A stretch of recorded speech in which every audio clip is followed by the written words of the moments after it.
নমস্কার, আমি doctor Indranil Saha, gastroenterologist. তো বিগত 25 বছর ধরে আমি কলকাতা শহরে প্র্যাকটিস করছি বিভিন্ন কর্পোরেট হাসপাতালে এবং আমার নিজস্ব চেম্বার পালস ডায়াগনস্টিক্স।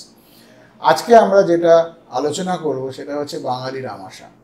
সব বাঙালিরাই বলে আমার আমাশা আছে, এবং যাকেই জিজ্ঞেস করবেন তাদের মধ্যে মেজরিটি লোক বলে তাদের একটা পটির সমস্যা হয়। তো কি কি হতে পারে দেখেন, কমন সিমটম যেগুলো আমরা চেম্বারে পাই, পেশেন্ট এসে বলে পায়খানাটা পরিষ্কার হচ্ছে না, 1 নম্বর। 2 নম্বর হচ্ছে বারবার করে পায়খানায় যেতে হচ্ছে, 2 নম্বর। 3 নম্বর হচ্ছে খাওয়ার পরেই একটা পেটে কামড় দিয়ে পায়খানায় যেতে হচ্ছে, 3 নম্বর। 4 নম্বর হচ্ছে রেকারেন্ট ডায়রিয়া।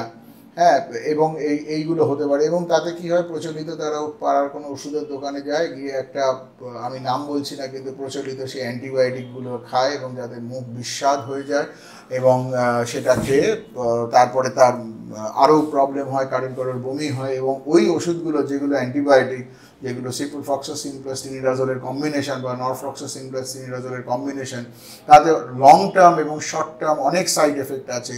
যেমন স্টিভেন জনসন সিনড্রোম বলে একটা ভয়ঙ্কর শর্ট টার্ম কমপ্লিকেশন হতে পারে। লং টার্ম অনেক দিন খেলে, বারবার খেলে তাদের নার্ভের ড্যামেজ হয়ে যেতে পারে।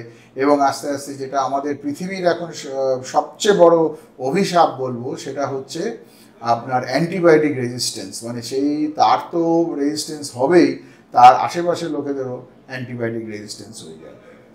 কিন্তু বেশিরভাগ ক্ষেত্রেই দেখা যায় যে ওই রোগীগুলোকে 99%-এর ওই রোগীগুলোকে অ্যান্টিবায়োটিকের প্রয়োজন হয় না। তাহলে আমাদের প্রথমে কি ডায়াগনোসিসের জন্য করতে হবে? আগে হচ্ছে কনফার্মেশন অফ দ্য ডায়াগনোসিস, কি কারণে হচ্ছে। আমাদের একটা কোলোনোস্কোপি করে দেখতে হবে যে ওটা কোনো কোলনের মধ্যে কোথাও কোনো আলসারেশন আছে কিনা, কোনো পলিপ আছে কিনা, কোনো জায়গায় কোনো ফুলে আছে কিনা, সেগুলো দেখতে হবে। এবং যদি প্রয়োজন হয় সেখান থেকে আমাদের বায়োপসি নিতে হবে। তাহলে সেটা আমাদের গেল কোলাইটিস রুল আউট করার জন্য, বা ইনফ্ল্যামেটরি বাউল ডিজিজ যেটাকে বলি, সেটা রুল আউট করার জন্য। আমাদের যদি দেখা যায় যে আপনার কোলোনোস্কোপি নর্মাল, এবং আমরা তখন একটা ব্রেথ টেস্ট করি, hydrogen breath test. Hydrogen breath টেস্টটা কি? খুব সোজা, একটা মেশিনের মধ্যে ফুঁ দিতে হয়, তারপরে গ্লুকোজ ওয়াটার খেয়ে 15 মিনিট বাদে 4 বার ওই মেশিনে ফুঁ দিতে হয়। ওটা যদি পজিটিভ আসে, তাও মানে আপনার স্মল ইন্টেস্টিনাল ব্যাকটেরিয়াল ওভারগ্রোথ, বা যেটা শর্ট ফর্মে আমরা বলি সিবো, সেটা হতে পারে। সেটা যদি হয় তাহলে একটা নির্দিষ্ট তার চিকিৎসা আছে, 1 মাসের একটা কোর্স আছে। এবং এটা একটা 2 নম্বর হলো। সেটাতেও যদি নেগেটিভ হয় তাহলে আমরা সেটাকে একটা ডায়াগনোসিস বলি IBS, irritable bowel syndrome. Irritable bowel syndrome is also a disease. এটা কিন্তু মানসিক রোগ নয়, এটা ভুল করবেন আপনারা অনেকেই ভাবে এটা তো মানসিক, ওটা কিছু নয়। কিন্তু যাদের আছে তারা বোঝে, এবং তার কিন্তু ডেফিনিটিভ চিকিৎসা আছে, ভালো চিকিৎসা আছে। এবং ইরিটেবল বাউল সিনড্রোম নিয়ে লোকেরা বহু বছর ভালো কোয়ালিটি অফ লাইফ মেনটেন করে বেঁচে থাকতে পারে।